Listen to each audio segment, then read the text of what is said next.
Ada yang bilang kalau gigi bolong nantinya nggak bisa jadi pilot. Bener nggak tuh? Ada benarnya juga loh. Dalam dunia kesehatan ada istilahnya barodontalgia atau aerodentalgia. Artinya gejala rasa sakit yang terjadi saat berada di ketinggian. Gigi yang merupakan benda padat tidak bisa menyesuaikan perubahan ini. Akibatnya rongga gigi yang ada lubangnya terisi sama tekanan dari gas yang akhirnya merangsang saraf gigi merasakan sakit. Ada juga nih info soal asupan makanan biar gigi tetap sehat. Kita kemon! Si Unyil, yuk kita kemon!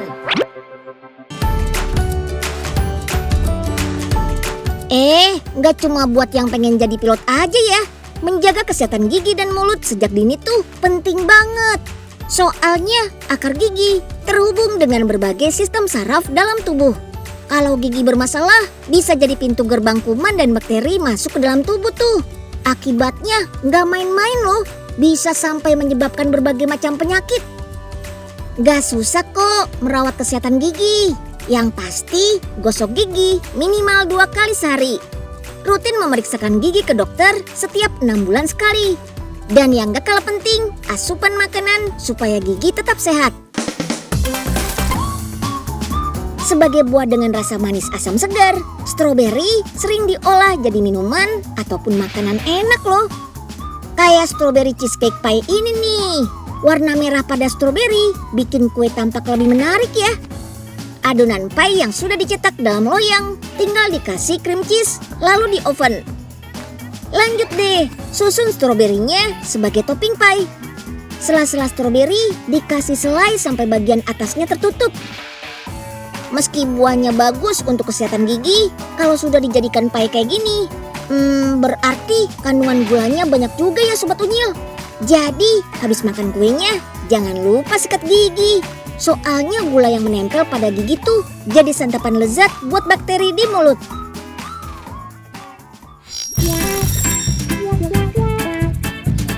Buah semangka juga bagus nih untuk menjaga kesehatan mulut dan gigi.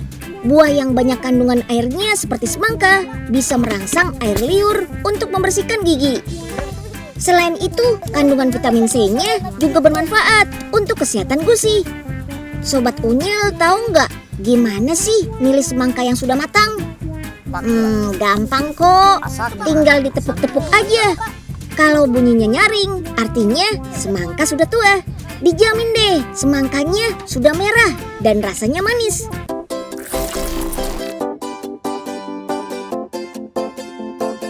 Buah yang kandungan airnya banyak kayak semangka biasanya cuma bisa diolah jadi jus aja. Tapi kali ini semangkanya kita olah jadi cake. Bukan pakai perasa semangka aja nih, tapi pakai buahnya langsung. Wow. Sebelum digabungkan dengan adonan kue, semangkanya harus dipotong dulu nih. Lalu sesuaikan dengan bentuk cetakan. Karena ukuran semangkanya lebih kecil dari cetakan, jadi harus dipas-pasin nih. Kayak nyusun puzzle gitu deh.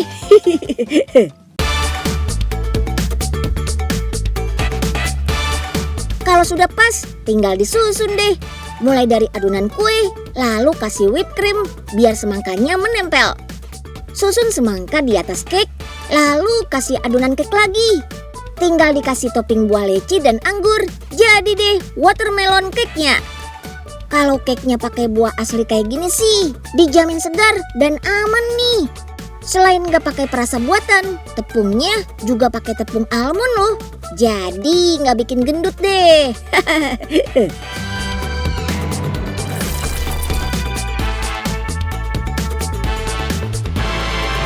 Biar gigi makin kuat, Sobat Unyil harus banyak mengonsumsi santapan yang kaya akan kalsium supaya bisa melindungi email gigi.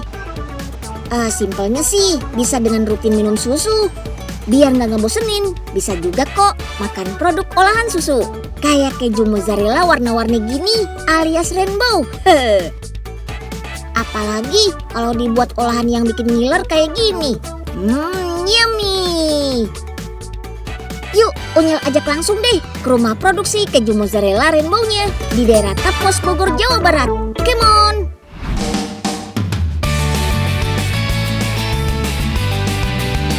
Kita siapin bahan-bahan pembuat keju mozzarellanya dulu nih. Yang pertama ada sitrun. Sitrun mengandung asam alami yang membantu memisahkan padatan lemak dan air pada susu. Lalu ada tambahan bibit keju berbahan nabati yang mengandung enzim renin untuk menggumpalkan susu pada proses awal pembuatan keju. Lanjut, diamkan deh selama kurang lebih 25 menit. Proses pendiaman inilah yang dinamakan proses fermentasi. Enzim-enzim dari bibit keju akan bekerja mengendapkan larutan susu menjadi gumpalan lemak. Oke deh, fermentasinya sudah selesai nih. Saatnya pengurasan. Pengurasan ini bertujuan memisahkan cairan susu yang sudah terpisah dari endapannya. Biasa disebut dengan air dadi atau whey. Hasilnya, larutan susu berubah jadi gumpalan-gumpalan. Campuran enzim bikin susunya jadi asam gitu deh, yang menyebabkan protein susu berubah jadi padat. Gumpalan bernama curd inilah yang bakal dijadiin keju mozzarella. Dari 50 liter susu segar, cuma bisa menghasilkan kurang lebih 5 kg curd atau gumpalan susu. Makanya gak heran kan kalau harga keju itu bisa mahal. Wih, ini dia nih hasil perasannya. Kok kalau dilihat-lihat jadi mirip sama telur orak-arik ya? Oke deh, biar rasanya makin gurih, butuh penambahan garam nih. Awalnya, gumpalan susu ini memang belum ada rasanya. Biasanya sih cuma tawar dan sedikit asam. Sekarang masuk ke tahap pewarnaannya. Sambil dimasak, gumpalan susu yang jadi adonan keju bakal diberi pewarna makanan khusus. Proses masaknya juga nggak langsung pakai panas api, tapi dengan kukusan air biar nggak cepat gosong. Setelah pewarna tercampur, baru deh dibawa ke mesin pembuat adonan keju mozzarella. Let's go! Dengan mesin ini, adonan keju bakal dipadatkan sambil terus diputar sampai menghasilkan tekstur keju mozzarella yang lembut dan lentur seperti ini. Tuh, keju mozzarella yang sudah jadi bakal lentur dan gak gampang putus kalau ditarik sampai panjang. Keren kan? Loh, kalau dilihat-lihat jadi mirip sama permen karet ya. Tada! Keju mozzarellanya sudah jadi nih. Biar jadi mozzarella rainbow-nya, ada 4 warna adonan keju mozzarella berbeda yang digabung seperti ini. Teksturnya yang lembut bikin daya tahan keju mozzarella gak selama keju padat lainnya, seperti keju cheddar atau parmesan. Kandungan airnya yang masih tinggi bikin keju mozzarella ini cuma tahan selama beberapa hari saja. Tapi dengan dikemas vakum seperti ini, keju mozzarella rainbow bisa bertahan sampai 6 bulan loh, asal disimpan dalam lemari pembeku. Nah, sekarang saatnya bikin kreasi ala Unyil pakai keju mozzarella rainbow-nya nih. Kali ini yang mau dibikin adalah chicken cordon bleu. Let's go! Siapkan dada ayam, lalu gulung bersamaan dengan isian keju mozzarellanya. Celupkan ke telur, lalu gulingkan ke tepung roti hingga rata dan tertutup sempurna. Habis itu tinggal digoreng deh dengan api sedang supaya nggak cepat gosong. Selain itu, biar keju mozzarella bisa melted alias meleleh pas dimakan nanti. Angkat kalau warnanya sudah kuning keemasan. Dibuat dari susu segar, kalsium yang tinggi dalam keju mozzarella juga penting untuk menjaga struktur tulang dan melindungi emel gigi.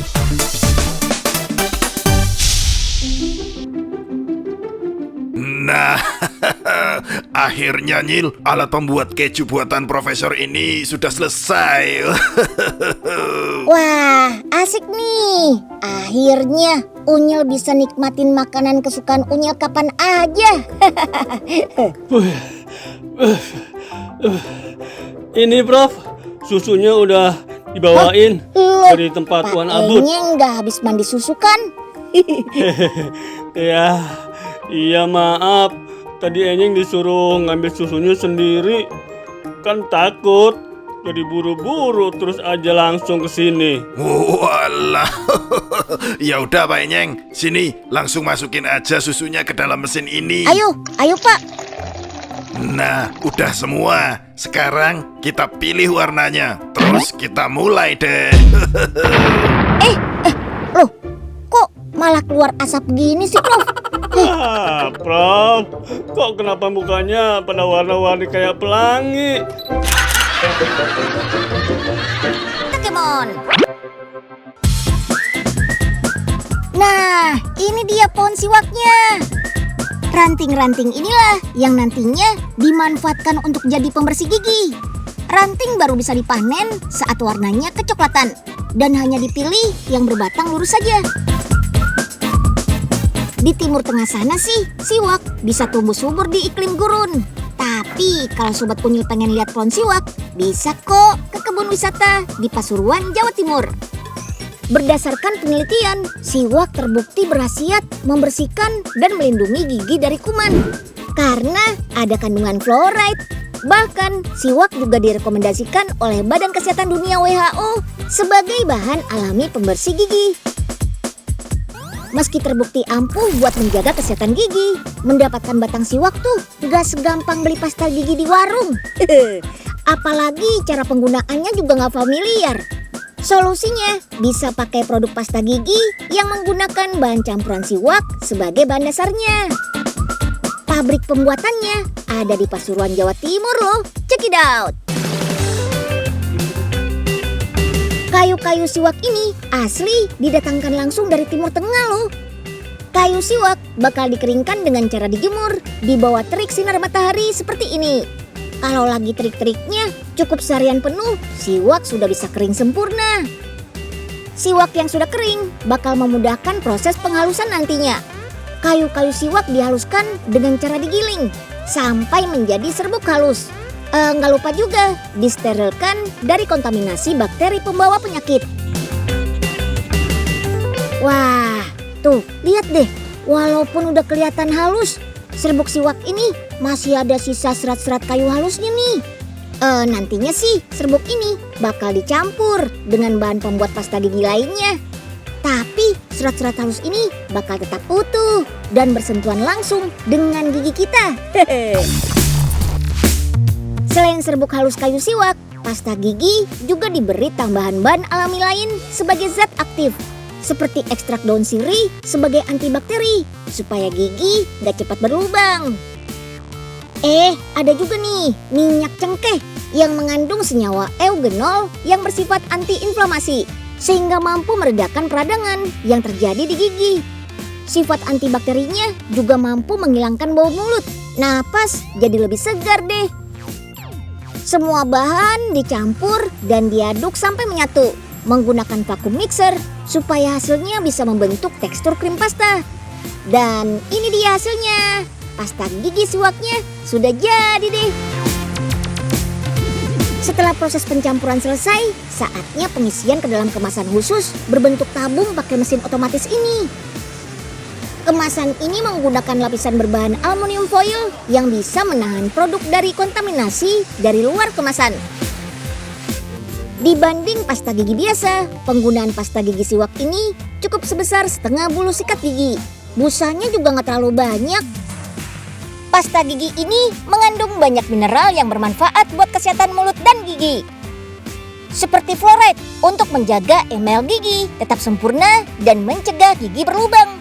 Ada klorida yang bisa bikin gigi tetap putih, sampai vitamin C yang bisa bikin gusi tetap sehat. Semuanya bisa pakai, mulai dari anak-anak sampai orang dewasa.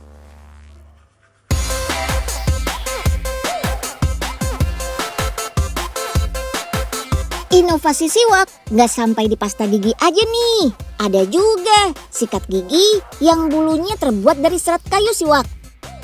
Produk inovasi sikat gigi siwak ini dikembangkan oleh para peneliti dari Fakultas Kedokteran Gigi Universitas Airlangga di Surabaya. Oh iya, Unyil mau ngasih lihat nih. Dengan alat peraga ini bisa kelihatan kan kalau sikat gigi siwak ini bisa menyamai jangkauan sikat gigi biasa sampai ke sela-sela gigi juga loh. Bahkan serat-seratnya yang jauh lebih tebal dan padat bakal menyentuh permukaan gigi lebih banyak dan efektif dalam membersihkan plak di gigi. Potong-potong dulu ya kayu siwaknya. masing-masing sepanjang 1,2 cm. Habis itu, kupas kulit keras bagian luar siwak sampai tersisa bagian serat lunak di dalamnya. Lanjut, pipihkan menggunakan tang sampai serat mekar seperti ini. Potongan kayu siwak inilah yang bakal langsung dijadikan ujung sikat gigi pembersih gigi. Kalau diperhatikan sih, kayu siwak ini mengandung air yang kaya mineral bermanfaat buat kesehatan mulut dan gigi. Supaya bisa terpasang dengan sempurna, potongan kayu siwak disatukan dengan model dudukan berulir. Penggunaan dudukan berulir inilah yang bikin sikat gigi siwak ini jauh lebih ekonomis karena cukup mengganti sikat dari siwaknya seperti ini. Ya, hitung-hitung bisa ikut mengurangi sampah plastik juga kan? Model isi ilang siwak ini bisa digunakan terus-menerus sampai 7 hari pemakaian loh. Nah, biar nggak mudah terlepas, ada tambahan perekat khusus yang dikeringkan dengan alat UV curing selama kurang lebih 5 menit sambil terus diputar-putar. Habis itu lanjut deh, disterilkan menggunakan metode penyinaran UVC untuk memastikan kontaminasi kuman dan bakteri pembawa penyakit. Wah, bulu sikat dari siwaknya sudah pada jadi nih. Sekarang kita buat gagang sikat giginya pakai printer 3 dimensi. Oh iya Sobat Unyil, ini masih model awalan alias perwarupa ya. Jadi lebih gampang dibuat dengan alat 3D printer ini deh. Dalam waktu kurang lebih 2-5 jam bisa menghasilkan 2 buah gagang sikat gigi tuh. Wah, keren. Plastik yang digunakan juga nggak sembarangan loh. Terbuat dari biji jagung yang jauh lebih ramah lingkungan. Pastinya juga lebih aman ketika kontak dengan tubuh manusia, terutama di bagian mulut dan gigi. Tara, gagang sikatnya sudah jadi deh. Model gagang sikat ini dibuat menjadi 2 bagian yang bisa dilepas pasang. Kalau lagi nggak dipakai, ujung bulu sikat siwak bisa terlindung dengan cara dimasukkan ke dalam gagangnya gini. Keren kan? Sekarang tahap terakhir nih, tinggal pasang bulu sikat dari siwak yang sudah disterilkan ke ujung gagang yang juga disediakan ulir pasangannya. Sikat gigi siwaknya sudah jadi deh, sudah siap nih buat dipakai menggosok gigi.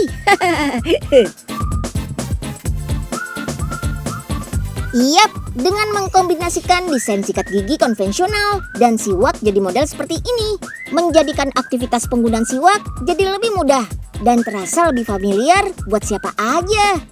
Pakainya juga praktis, cukup bilas dengan air mengalir sebelum dan sesudah digunakan biar tetap bersih. Bentuknya yang portable juga bisa ditaruh di mana saja dan dipakai kapan saja. Terutama sehabis makan supaya kebersihan gigi bisa terus terjaga. Kandungan mineral yang lengkap pada siwak seperti adanya fluoride bisa membantu melindungi emel gigi dari asam dan gula pada makanan yang menempel di gigi. Unyil, yuk kita kemon. Sobat Unyil, jangan remehkan kesehatan gigi ya. Kalau ada masalah pada gigi, seperti gigi berlubang atau karang gigi, harus segera ke dokter. Kalau ditunda-tunda, bisa berbahaya untuk organ tubuh lainnya. Apalagi gigi yang bersih dan sehat kan bisa bikin penampilan makin menarik. Kayak Unyil gitu deh. Oke, sekian dulu ya tayangan si Unyil hari ini. Sampai jumpa besok.